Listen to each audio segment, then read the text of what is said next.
Welcome everybody to the late night face check. My name is Valcomer. We are here with ThePiemaker of B East's Beast Coast, because they just wanted to give me a mouthful trying to say that.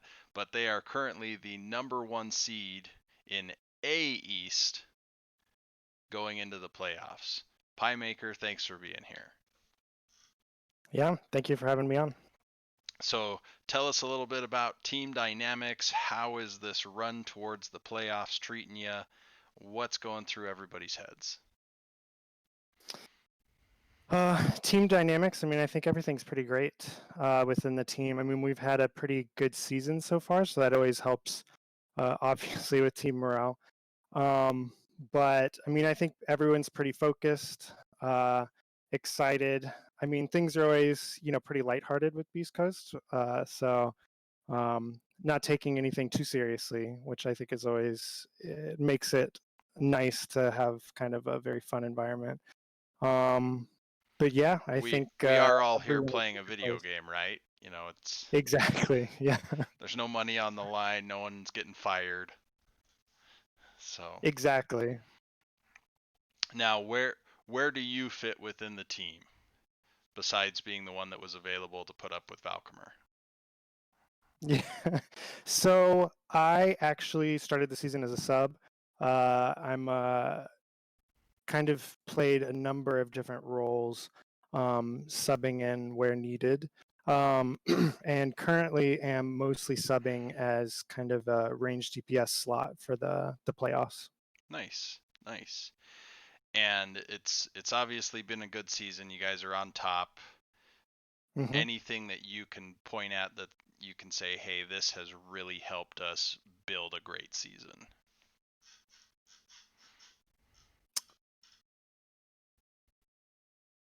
Pinpointing an exact thing. I would say there's a lot of really good talent on the team, that uh, also, the hero pools are pretty expansive, where we have a lot of players that are really talented at a lot of heroes. That makes it really difficult to ban out all the quirky things we do, or the kind of play styles we like to play, which I also think that our play styles create a lot of chaos, and um, put a lot of pressure on the opposing team, which can be really difficult to deal with, and I think has led to a lot of success. I also think, kind of going back to what we were talking about at the beginning, it's also a really fun environment to play in. So I think it's a really kind of healthy environment, team environment for making mistakes in and learning from those.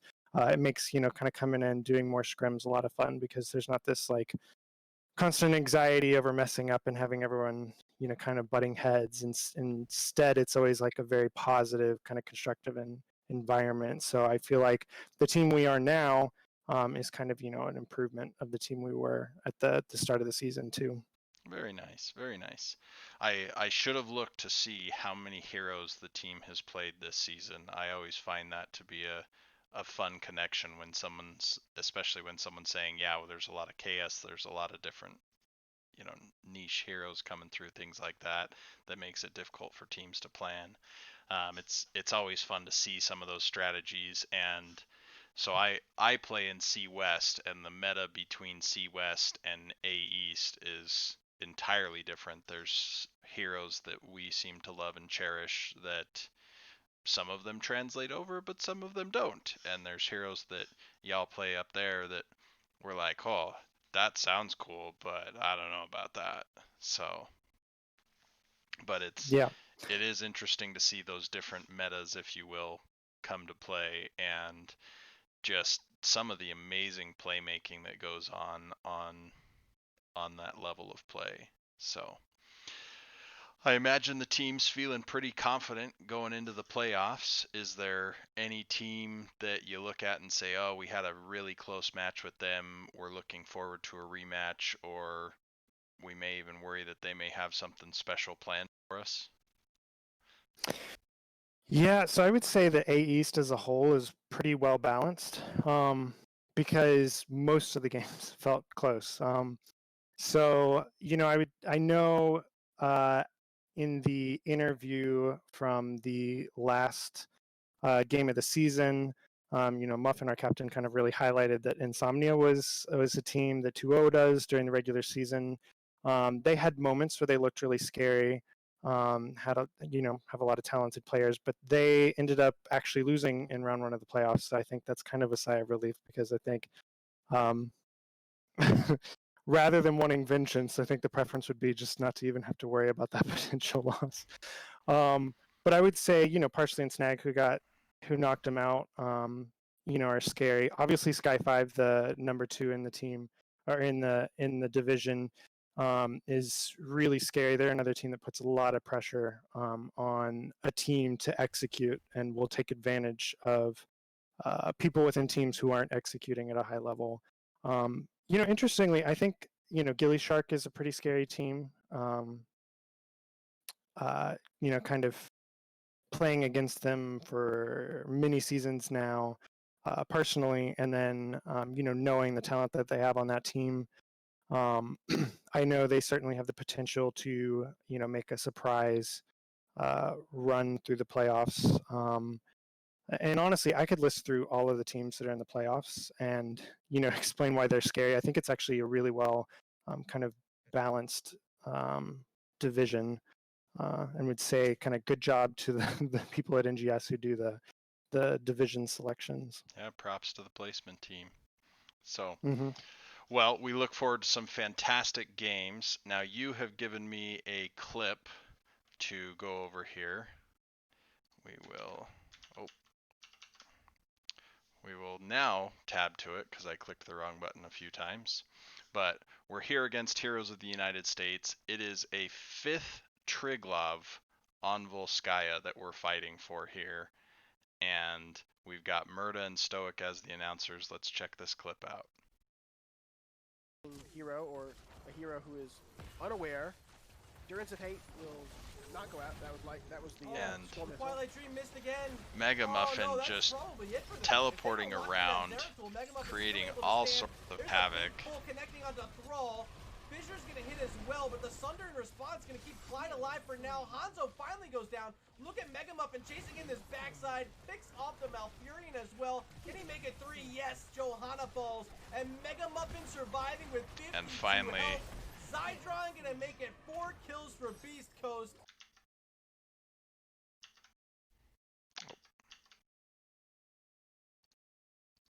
There we go. Now I know how to use my overlays for a moment. So the teleport out of that Twilight Dream that would have shut the Zeratul down, and then being able to blink back in, create a little more havoc to where KTZ got that 4th and final kill while Zeratul was just making the whole back line run, definitely feeds into the concept you were saying of let's create that chaos. Let's make the other team feel that pressure through the whole team fight. I mean, obviously it had to have been a close game because you don't reach a level 25 Triglav out of laziness. It's both teams fighting tooth and nail. But that team fight was just incredible. Anything that I didn't see with my division CIs that you would point out there as well? Yeah, I mean, I think that covers a lot of the fun of the clip. Was that, I mean, it was a very chaotic moment. As I mentioned, we do like to create a lot of chaos. I think also there's kind of a backstory to that clip that's not captured in just that moment, in that there was a lot of kind of interchanges between the Malfurion and the Zeratul throughout, where I even think there were moments within the game, I'm trying to remember, where the Malfurion caught off the Zeratul with the ultimate, and then he's just hanging there without being able to use abilities, which is an easy Zeratul to kill. So there was a lot of kind of mental games back and forth that led to the moment where he kind of baited that ultimate based off of previous behaviors in that match. And so it was also the culmination of a very long game of mental back and forth and chess that was going on. So I think that's funny. And of course on the back end there's Mega with his amazing micro control, kind of hopping all over the battlefield, Yeah, wreaking havoc. um, meanwhile, there's, Secret on the KTZ who's making plays off to the side as well. And, all sorts of, there's the big ult from the Deckard. There's the a new kind of splitting off the DPS and kind of forcing them to stay or leave the Hanzo kind of situation. And I mean, there was just like so much going on in the clip that I thought was kind of fun. Nice. Also, there's kind of a bit of history there between the teams as well, because I know, HOTUS had, about 2 seasons ago, both Beast Coast and HOTUS were in B East, and HOTUS had quite a history in B East. Many seasons, I think, of being at least in the finals. I think multiple seasons of winning the finals in B East. So had quite a kind of historied run in B East. So there's a history between the two teams as well. Nice. Fantastic clip. Well played. We look forward to more of those clips coming into the playoffs here. Well, the ThePiemaker, we have reached the time for the lightning round of questions. You will have 60 seconds to see just how many questions you can answer. The timer will start as I finish reading the first question. ThePiemaker, are you ready? Oh, I am terrible at these, but I'm ready. All right. What is your favorite hero? Hanzo. Name one heroic you won in real life. Oh gosh. Tehran's invisibility ult. Map you would turn into an area rug for your home. Braxis. Best hero's workout buddy. Karazim. Hero crush.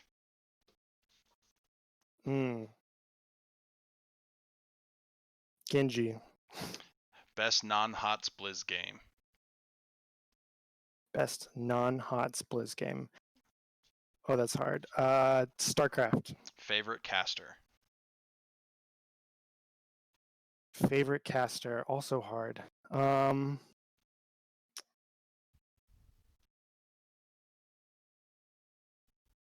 Murda.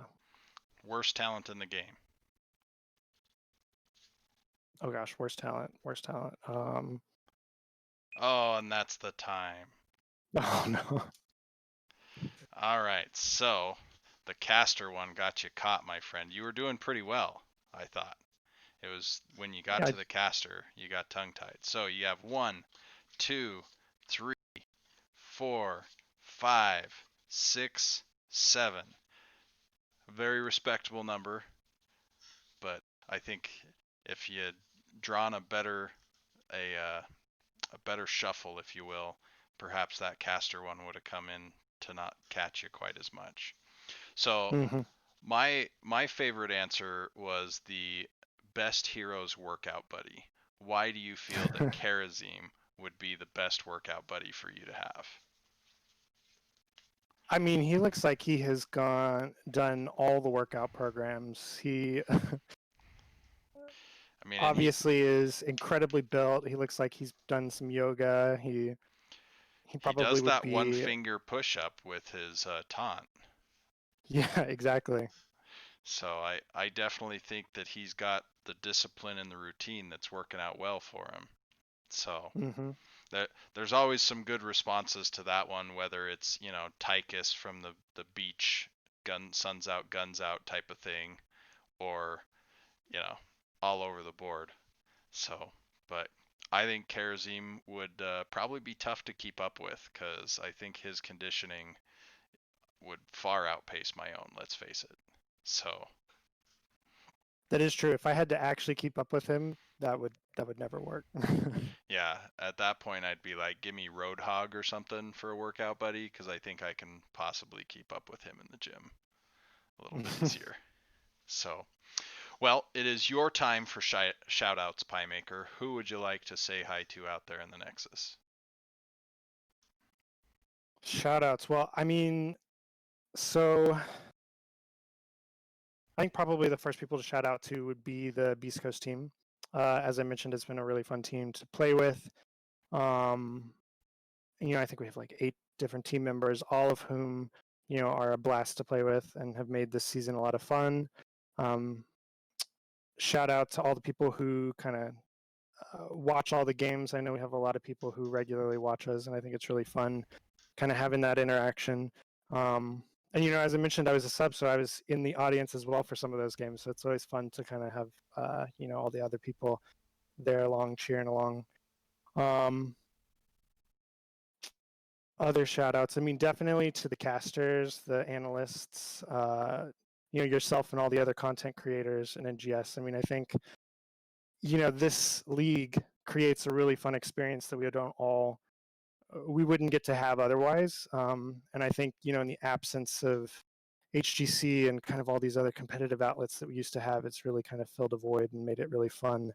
No matter what, kind of skill level you have to kind of come in and have fun. So I think definitely probably finish with a shout out to all the volunteers with NGS who kind of make this what it is. Perfect, perfect. Well, I'll sign off with my traditional shout outs first of hi mom, and then of course remember to spay and neuter your cats, as well as vote for additional maps into the NGS map pool. Bring on Garden of Terror, bring in Hanamura. It'll all be great fun. This has been a Nexus Gaming Series production. My name is Valcomer. Be careful out there on the Nexus, and remember to check the bushes. Thanks, everybody.